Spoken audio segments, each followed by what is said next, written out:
ನಮಸ್ಕಾರ ಎಲ್ಲರಿಗೂ. ಎಲ್ಲರೂ ಹೇಗಿದ್ದೀರಾ? ಆರಾಮಿದ್ದೀರಾ ಅಂದ್ಕೊಂಡಿದ್ದೀನಿ. ನಾನು ಕೂಡ ಆರಾಮಿದ್ದೀನಿ. ನಾನು ನಿಮ್ಮ ಸರಸ್ವತಿ ಪ್ರಕಾಶ್. ಇವತ್ತಿನ ವಿಶೇಷ ಎಲ್ಲರಿಗೂ ಗೊತ್ತೇ ಇರುತ್ತೆ, ಹಬ್ಬ, ಗಣೇಶನ ಹಬ್ಬ. ನಾವು ಗಣೇಶನ ಹಬ್ಬ ಮಾಡ್ತೀವಿ. ಆದರೆ ಗಣೇಶನೇನು ನಾವು ಮನೇಲಿ ಕೂರಿಸಲ್ಲ. ನಮ್ಮ ನಮ್ಮ ಬೀದಿಲೇ ಏರಿಯಾದಲ್ಲಿ ಗಣಪತಿ ಕೂರಿಸ್ತಾರೆ ದೇವಸ್ಥಾನದಲ್ಲಿ. ಅಲ್ಲಿ ಹೋಗ್ಬಿಟ್ಟು ಪೂಜೆ ಮಾಡಿಸೋದು, ಪ್ರಸಾದ ಮಾಡಿಸೋದು, ಈ ಥರ ಇರುತ್ತಷ್ಟೆ. ಹೋಳಿಗೆ ಎಲ್ಲ ಮಾಡ್ತಾಯಿದ್ದೀನಿ. ಅರ್ಧ ಕೆಲಸ ಆಗಿದೆ. ಹೋಳಿಗೆ ಎಲ್ಲ ರೆಡಿ ಮಾಡಬೇಕು. ಬೇಳೆ ಹೋಳಿಗೆ ಮಾಡ್ತಾಯಿದ್ದೀನಿ. ಹೋಳಿಗೆ ಏನು ಮಾಡ್ತಾಯಿಲ್ಲ, ಕರ್ಗೆಡಬು ಮಾಡ್ತಾಯಿದ್ದೀನಿ. ಕರ್ಗೆಡಬು ಮಾಡ್ತಾಯಿದ್ದೀನಿ. ಕರ್ಗೆಡಬೆಲ್ಲ ತುಂಬಿದ್ದಾಯಿತು. ಈಗ ಕರಿತಾ ಇದ್ದೆ ಎಣ್ಣೆಯಲ್ಲಿ.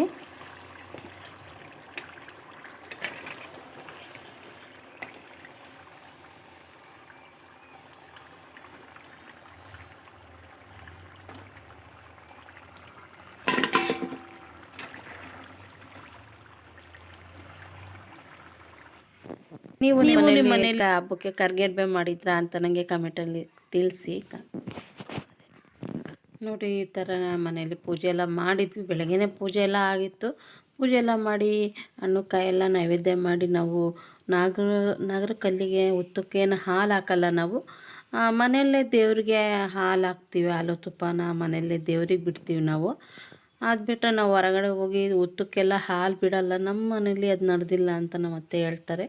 ಹಂಗಾಗಿ ನಾವು ಉತ್ತಕ್ಕೆಲ್ಲ ಹೋಗಲ್ಲ. ಮನೆ ದೇವರಿಗೇ ಏನು ಉತ್ತಕ್ಕೆ ಏನು ಮಾಡಬೇಕು ಎಲ್ಲದನ್ನು ಮನೆಯಲ್ಲೇ ಮಾಡಿ ನಾವು ಮನೆಯಲ್ಲೇ ದೇವರಿಗೆ ಎಡೆ ಹಾಕೋವಂಥದ್ದು, ಎಡೆ ಹಾಕಿ ಹಾಲು ತುಪ್ಪ ಬಿಡೋ ಅಂಥದ್ದು.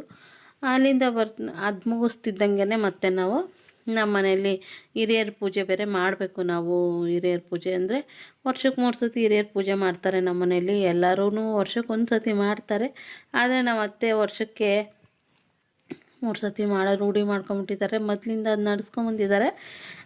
ಏನು ಮಾಡೋಕ್ಕಾಗಲ್ಲ. ಅದನ್ನು ನಾವು ಅದೇ ರೀತಿ ಮಾಡಬೇಕಾಗುತ್ತೆ. ನಮ್ಮ ಮನೆಯವರೆಲ್ಲ ಹಿರಿಯರ ಪೂಜೆಗೆ ರೆಡಿ ಮಾಡ್ತಾಯಿದ್ರು. ಈ ಥರ ಎಲ್ಲ ರೆಡಿ ಮಾಡ್ತಾಯಿದ್ದಾರೆ. ಎಲ್ಲ ಈ ಥರ ರೆಡಿ ಮಾಡ್ತಾಯಿದ್ರು. ತಂದಿರೋ ಬಟ್ಟೆ ಎಲ್ಲ ಹಾಕಿಬಿಟ್ಟು ಕಳಶಕ್ಕೆ ದುಡ್ಡೆಲ್ಲ ಇಟ್ಬಿಟ್ಟು ಪೂಜೆ ಮಾಡ್ತಾಯಿದ್ರು. ಚೆನ್ನಾಗಿ ಮಾಡ್ತಾರೆ ನಮ್ಮ ಮನೆಯವರು ಪೂಜೆನೆಲ್ಲ ಕೂತು. ಈ ಥರ ಪೂಜೆ ಎಲ್ಲ ಮಾಡಿದ್ದಾರೆ. ಎಲ್ಲ ಮಾಡಿರೋಂಥ ಅಡುಗೆನೆಲ್ಲ ನಾವು ಎಡೆ ಇಟ್ಬಿಟ್ಟು ಹಿರಿಯರ ಪೂಜೆ ಮಾಡ್ತೀವಿ. ಈ ಗೌರಿ ಹಬ್ಬ ಮತ್ತು ದಸರಾದಲ್ಲಿ ಸ್ವೀಟ್ ಮಾಡಿ ಸಿಹಿ ಅಡುಗೆ ಮಾಡಿರ್ತೀವಲ್ಲ, ಅದನ್ನೇ ಇಟ್ಬಿಟ್ಟು ಹಿರಿಯರ ಪೂಜೆ ಮಾಡ್ತೀವಿ. ದಸರಾದಲ್ಲಿ ಸ್ವಲ್ಪ ಜೋರಾಗಿರುತ್ತೆ, ಯಾಕಂದರೆ ನಾನ್ ವೆಜ್ ಮಾಡ್ತೀವಿ. ನಾನ್ ವೆಜ್ ಮಾಡಿದಾಗ ಅದು ಸ್ವಲ್ಪ ಜೋರಾಗಿ ಅನಿಸುತ್ತೆ. ಆವಾಗ ಇನ್ನೂ 2 ಎಕ್ಸ್ಟ್ರಾ ಹಿರಿಯರ ಪೂಜೆ ಮಾಡ್ತಾರೆ ನಮ್ಮ ಮನೆಯಲ್ಲಿ. ಒಟ್ಟು 7 ಹಿರಿಯರ ಪೂಜೆ ಮಾಡ್ತಾರೆ. ಗೊತ್ತಿಲ್ಲ, ನಮ್ಮ ಅತ್ತೆ ನಡೆಸ್ಕೊಂಬಂದ್ಬಿಟ್ಟಿದ್ದಾರೆ. ಈಗ ನಾವು ಬಿಡೋಕ್ಕಾಗ್ತಾಯಿಲ್ಲ. ಅದನ್ನ ಮಾಡ್ತಾಯಿದ್ರು ಎಲ್ಲ. ನನ್ನ ಮಗಳು ಗಣಪತಿ ದೇವಸ್ಥಾನಕ್ಕೆ ಹೋಗ್ಬಿಟ್ಟಿದ್ಲು. ಗಣೇಶನ ಇಟ್ಟಿದ್ದಾರಲ್ಲ, ಬೆಳಗ್ಗೆಯಿಂದ ಅಲ್ಲೇ ಇದ್ಲು. ಪೂಜೆ ಟೈಮಿಗೂ ಮನೆ ಬಂದಿರಲಿಲ್ಲ. ಹಂಗಾಗಿ ನಾನು ನಮ್ಮ ಮನೆಯವ್ರು ಹೋಗ್ಬಿಟ್ಟು ಹಾಕೊಂಡು ಬಂದರು. ಅವಳಿಗೆ ಮುಖ ತೊಳೆಸಿ ಪೂಜೆ ಮಾಡಿಸೋ ಅಷ್ಟೊತ್ತಿಗೆ ಸಾಕಾಯಿತು. ಅವಳಿಗೆ ತಾಳ್ಮೆನೇ ಇಲ್ಲ. ನಾನು ದೇವಸ್ಥಾನಕ್ಕೆ ಹೋಗಬೇಕು, ಗಣಪತಿ ಹತ್ರ ನನ್ನ ಫ್ರೆಂಡ್ಸ್ ಎಲ್ಲ ಇದ್ದಾರೆ, ನಾನು ಅಲ್ಲಿ ಡ್ಯಾನ್ಸ್ ಮಾಡಬೇಕು, ಆಟ ಆಡಬೇಕು ಅಂಥೇಳಿ ಅವಸರವಾಗಿ ಪೂಜೆ ಮಾಡ್ತಾಯಿದ್ದಾಳೆ. ಊಟನೂ ಮಾಡಲಿಲ್ಲ ಅವಳು, ಓಡೋಗ್ಬಿಟ್ಲು ಪೂಜೆ ಮಾಡ್ತಿದ್ದಂಗೆ. ನಮ್ಮ ಅತ್ತೆನೂ ಪೂಜೆ ಮಾಡ್ತಾಯಿದ್ದಾರೆ. ನಾನು ಕೂಡ ಪೂಜೆ ಮಾಡ್ತಾಯಿದ್ದೆ. ನಾನೇನು ರೆಡಿ ಆಗೋಕ್ಕೇನು ಆಗಲಿಲ್ಲ, ಯಾಕಂದರೆ ತುಂಬ ಕೆಲಸ ಆಗುತ್ತೆ ನನಗೆ ಹಬ್ಬದ ದಿನ. ಹಂಗಾಗಿ ಸಾಕಪ್ಪ ಅನಿಸ್ಬಿಡುತ್ತೆ. ಹಂಗೆ ರೆಡಿ ಆಗೋಕ್ಕೆ ಇನ್ನೇನು ಮನಸ್ಸು ಬರೋದಿಲ್ಲ, ಟೈಮು ಸಿಗೋದಿಲ್ಲ. ಹಂಗಾಗಿ ನಾನು ನೈಟಿಲಿದ್ದೆ, ಅದರಲ್ಲೇ ಪೂಜೆ ಮಾಡಿದೆ. ಯಾವಾಗ ಹಂಗೆ ಆಗುತ್ತೆ ನಮಗೆ. ಕೆಲಸದ ಟೈಮಲ್ಲಿ ರೆಡಿ ಆಗೋಕ್ಕೆ ಆಗಲ್ಲ, ಕೆಲಸನೇ ಸಾಕು ಅನ್ನಿಸ್ಬಿಡುತ್ತೆ. ಅಷ್ಟು ಕೆಲಸ ಇರೋದ್ರಿಂದ ಮತ್ತು ಇವರು ನಮ್ಮ ಚಿಕ್ಕಮ್ಮ ಆಗಬೇಕು, ನಮ್ಮ ಮನೆಯವರಿಗೆ ಅಕ್ಕ ಆಗಬೇಕು. ಹಂಗಾಗಿ ಅವ್ರು ಹಬ್ಬಕ್ಕೆ ಬಂದಿದ್ದರು. ಹಬ್ಬಕ್ಕೆ ಬಂದಿದ್ದರು, ಹಂಗಾಗಿ ಅವರು ಅವತ್ತೇ ರಾಖಿ ಕಟ್ತಾಯಿದ್ರು ನಮ್ಮ ಮನೆಯವರಿಗೆ. ನಮ್ಮ ಮನೆಯವರಿಗೆ ಅಕ್ಕ ತಂಗಿ ಯಾರೂ ಇಲ್ಲ. ಅವರು 5 ಜನ ಅಣ್ಣ ತಮ್ಮರು. ಅವ್ರಿಗೆ ಅಕ್ಕ ತಂಗಿ ಯಾರೂ ಇಲ್ಲದೆ ಇರೋ ಕಾರಣ ಇವ್ರು ಬಂದು ರಾಖಿ ಕಟ್ತಾಯಿದ್ರು. ತುಂಬ ಖುಷಿ ಪಡ್ತಾಯಿದ್ರು ನಮ್ಮ ಮನೆಯವರು. ಅವ್ರಿಗೂ ಖುಷಿ ಆಯಿತು, ನಮ್ಮ ಮನೆಯವ್ರಿಗೂ ತುಂಬ ಖುಷಿ ಆಯಿತು, ನಮಗೂ ಖುಷಿನೇ. ಯಾಕಂದರೆ ಅವ್ರಿಗೆ ಅಕ್ಕ ತಂಗಿ ಇಲ್ಲ. ಯಾರಾದ್ರೇನು ಅಕ್ಕ ತಂಗಿ ಆಗೋಕ್ಕೆ ಹುಟ್ಟಿದವರೇ ಆಗಬೇಕಾಗಿಲ್ಲ ಅಲ್ವಾ. ಹಂಗಾಗಿ ಖುಷಿ ಆಯಿತು ನಮಗೂ.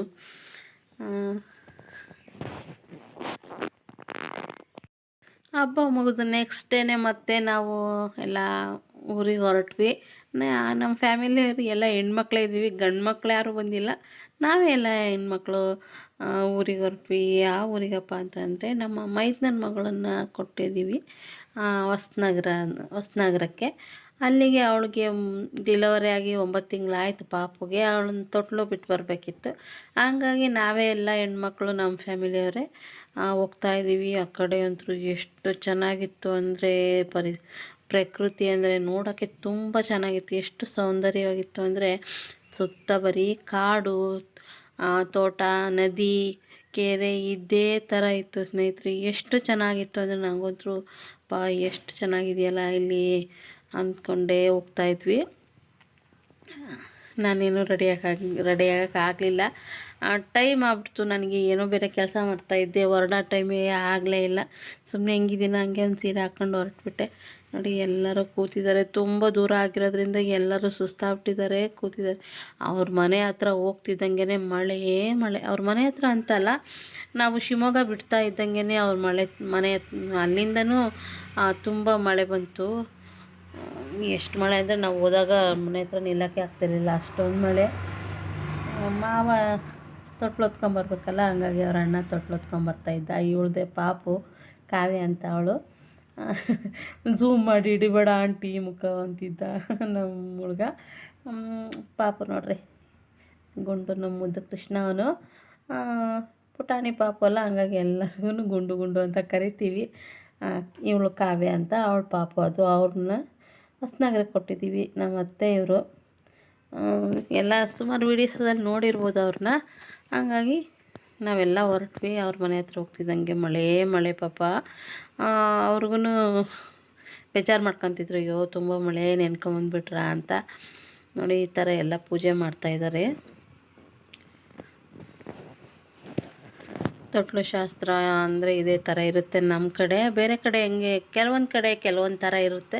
ನಮ್ಮ ಕಡೆ ಈ ಥರ ಮಾವ ತೊಟ್ಲು ಹೊತ್ಕೊಂಬರ್ತಾರೆ. ಅವರಿಗೆ ಬಟ್ಟೆ ಎಲ್ಲ ಹಾಕ್ಬಿಟ್ಟು ಮಡ್ಲಕ್ಕೆ ಹಾಕ್ಬಿಟ್ಟು ತೊಟ್ಲು ಪೂಜೆ ಮಾಡಿ ಎಲ್ಲ ಓಕ್ಳಿ ತೆಗೆದ್ಬಿಟ್ಟು ಎಲ್ಲ ಪೂಜೆ ಮಾಡ್ತಾರೆ. ಸಿಂಪಲ್ಲಾಗಿ ಈ ಥರ ಎಲ್ಲ ಪೂಜೆ ಮಾಡ್ತಾಯಿದ್ರು. ಗುಂಡು ಮಳೆ ಬರ್ತಿರೋದ್ರಿಂದ ಟವಲ್ ಹೊಚ್ಬಿಟ್ಟಿದ್ದೀವಿ. ಅವನೇನು ಮಳೆಗೆ ಆಟ ಆಡೋಕ್ಕೆ ಮಳೆ ಹಿಡಿಯೋಕ್ಕೆ ಹೋಗ್ತಾ ಇದ್ದ. ನೋಡಿ ಈ ಥರ ಪೂಜೆ ಮಾಡ್ತಾಯಿದ್ದಾರೆ. ಸೋದ್ರ ಮಾವ ನಮ್ಮ ಕಡೆ ತೊಟ್ಲು ಹೊತ್ಕೊಂಡು ಹೋಗ್ಬೇಕು. ಹಂಗಾಗಿ ನಮ್ಮ 2ನೇ ಮಾವನ ಮಗ ನನ್ನ ತೊಟ್ಲು ಹೊತ್ಕೊಂಡು ಹೋಗ್ತಾಯಿದ್ದಾನೆ.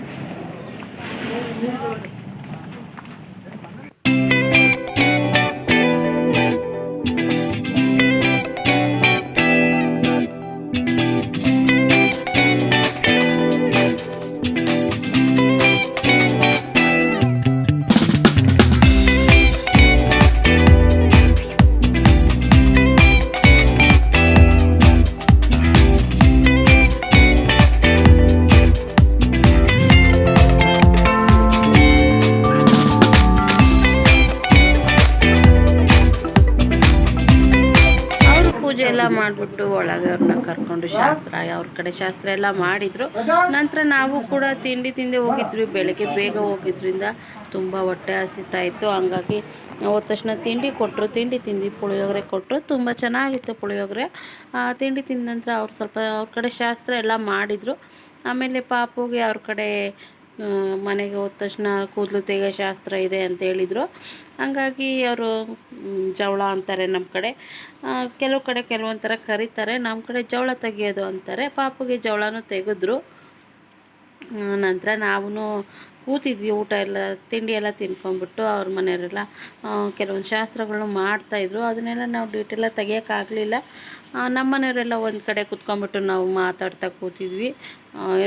ಗೊತ್ತೇ ಇದೆಯಲ್ಲ, ಹೆಣ್ಮಕ್ಳು ಸೇರಿದತ್ರ ಎಲ್ಲ ಥರದ ಮಾತು, ಎಲ್ಲರ ಮನೆ ಮಾತು ಬರ್ತಾಯಿರುತ್ತೆ. ಹಂಗೆ ಅವರು ಎಲ್ಲರೂ ಕೆಲವೊಂದು ಇದರಲ್ಲಿ ಬ್ಯುಸಿ ಇದ್ದರು. ನಾನು ಕೂಡ ಬ್ಯುಸಿ ಇದ್ದೆ ಅಂತಲೇ ಹೇಳ್ಬೋದು. ನಾನು ನನ್ನ ಮಗಳು ಕೂತಿದ್ವಿ. ಇಲ್ಲ ಇವ್ರು ಮಾತಾಡ್ತಾಯಿದ್ರು. ಆಮೇಲೆ ಪಾಪನ್ನ ಕೂರಿಸ್ಬಿಟ್ಟು ಅವ್ರ ಕಡೆ ಶಾಸ್ತ್ರ ಎಲ್ಲ ಮಾಡ್ತಾಯಿದ್ರು. ಕೂದಲು ತೆಗೆದಾದ್ಮೇಲೆ ಅದನ್ನು ಫುಲ್ ಡೀಟೇಲಾಗಿ ವಿಡಿಯೋ ಮಾಡಿದ್ದೆ ನಾನು. ವಿಡಿಯೋ ಎಲ್ಲ ಮಿಸ್ ಆಗಿಬಿಟ್ಟಿದೆ. ಸ್ವಲ್ಪ ಮಾತ್ರ ಸಿಕ್ಕಿದ್ದು, ಅದನ್ನೇ ನಾನು ಅಪ್ಲೋಡ್ ಮಾಡಿದ್ದೀನಿ. ನೋಡಿ ಎಷ್ಟು ಕ್ಯಾತೆ ಮಾಡ್ತಾನೆ ಅಂದರೆ, ಗುಂಡ ತುಂಬ ಕ್ಯಾತೆ ಮಾಡ್ತಾನೆ. ಬಿಟ್ಟು ಬರ್ಬೇಕಾದ್ರೆ ನಮಗೆ ತುಂಬ ಬೇಜಾರೇ ಆಯಿತು ಅವನ್ನ. ಈ ಥರ ಶಾಸ್ತ್ರ ಮಾಡ್ತಾಯಿದ್ರು. ಏನೇ ತಗೊಂಡೋದ್ರು ಮುಂದೆ ಎಲ್ಲ ಎಳ್ದಾಡ್ತಾ ಇದ್ದ. ಅವ್ನು ದೊಡ್ಡವನಾಗ್ತಾ ಇರೋದ್ರಿಂದ ಈಗ ಭಾಳ ಶಾರ್ಪ್ ಆಗ್ತಾ ಇದ್ದಾನೆ. ನೋಡಿ ಈ ಥರ ನಮ್ಮ ಕಡೆ ಶಾಸ್ತ್ರ ಎಲ್ಲ ಈ ಥರ ಮಾಡ್ತಾಯಿರ್ತಾರೆ. ತುಂಬ ಖುಷಿ ಆಯಿತು, ಚೆನ್ನಾಗಿತ್ತು. ಹೋಗ್ಬೋದು